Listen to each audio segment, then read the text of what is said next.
Alright, so welcome to video 2 in this video series on the MTurboReverb. This one we're going to check out some of these 100 algorithms. Now remember, each one of these algorithms is essentially its own reverb, so we're going to have to kind of bounce around a little bit, but once you get your hands on this plugin, you're going to want to spend some time and just check out each and every one because they all sound phenomenal. So we got a lot to cover, obviously. Let's go ahead and jump into the video. Alright everybody, this is MTurboReverb right here on the screen, and it is immense. It will let you go as far down the rabbit hole as you want to go. Trust me. On the edit page, you can even write your own algorithms with a custom programming language. This thing is incredible. There are so many panels that you can pop open. You can customize the view of the GUI in so many different ways, and the reverb sounds incredible. And the possibilities with just hitting the random feature or cycling through presets are just countless. And that's not even getting into the edit page itself. So in this video, what I'm going to do is run through the GUI as best I can to give you kind of an overview of what's going on inside of this. And I'm definitely going to play more than a few of these presets so you can get a good handle on those as well. Then in the next video, we're going to talk about the edit page and what's possible. And we're even going to try to write some basic reverb code ourselves. And it's really easy to do, so don't fret if like programming language sounds scary for you.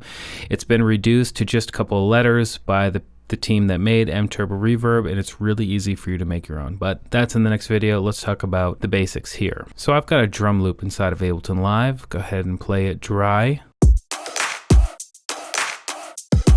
So it's more or less a dry drum loop there. I'm going to go ahead and turn on MTurboReverb.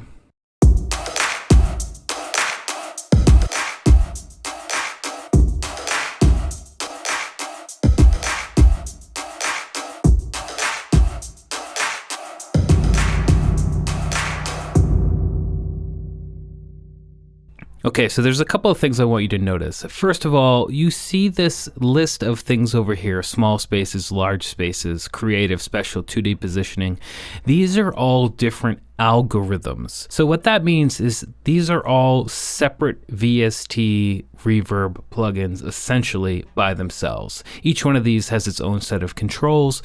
So usually when you buy a reverb plug, you get these controls right here. You get some global controls: dry, wet, early versus late, length, the ability to manipulate early reflections or late reflections if you're lucky. We've got a dynamics processor down here. We're going to talk about that in a little bit. But this is essentially one reverb. Some of these other reverbs don't have the same modules. Some have different modules. Some have less modules. Some have more modules. But each one of these is its own reverb. I'm trying to get the point across here because each one of these inside of it has the ability to have its own preset. So it's just really crazy, and you can mix and match, and there are a number of other presets for like instrument specific stuffs here. So if I come in, I'm on drums right now, come to the drums preset and go ahead and choose one, close out of there. So here we are in percussive space, and not only that, but I have more presets. So I'm in presets inside of presets inside of presets here.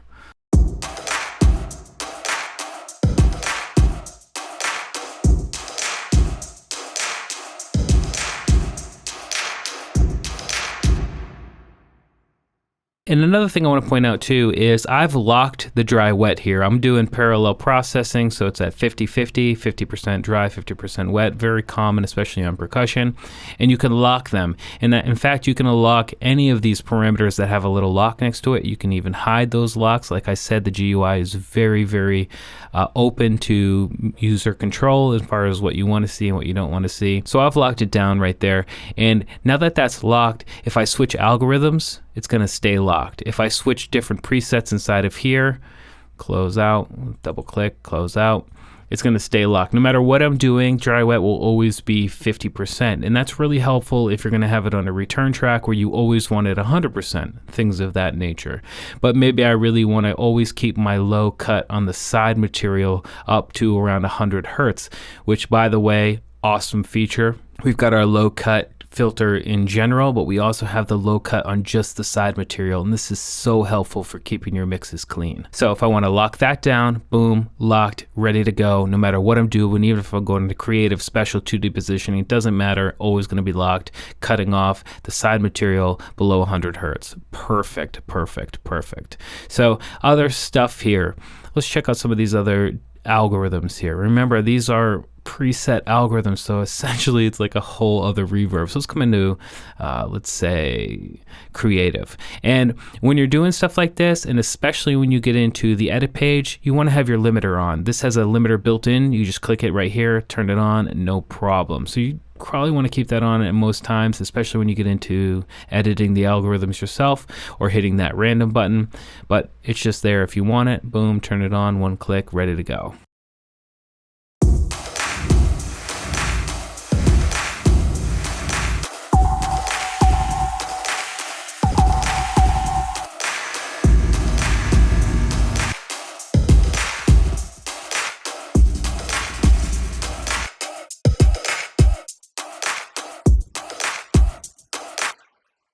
So look at here, in terms of new modules for this special algorithm, we've got the global ones, pretty straightforward stuff.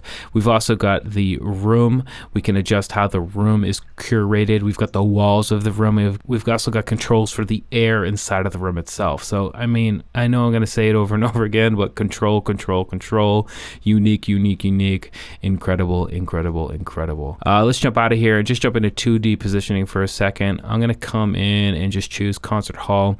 So this dot in the middle is actually where we are in relation to the sound source. So the sound source is right here where these two axes converge here. So we've got panorama, which is essentially left or right, and distance. So this is how far away we are.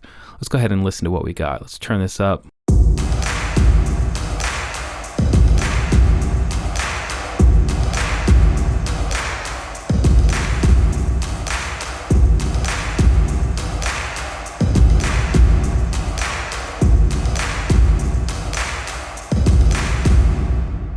So as you can imagine, really, really cool, and you can definitely do some really great stuff, especially if you get into sort of sound design for creepy movies or anything like that. And again, still more presets inside of here that we can choose from.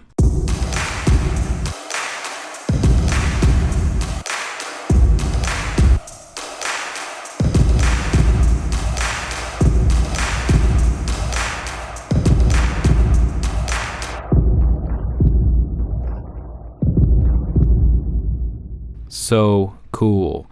So that's the algorithm presets. I've already talked about these presets. We have the random button, which is just going to randomize everything inside of the algorithm we have chosen. So if I come into plates and springs, randomize a couple times.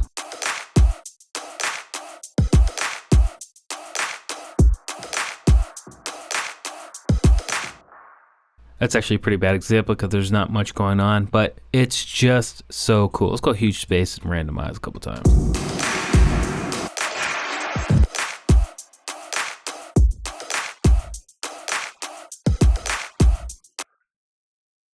Incredible, right?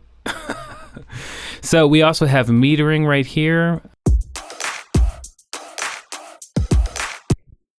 We also have a compression or dynamics meter right here if we enable the compressor.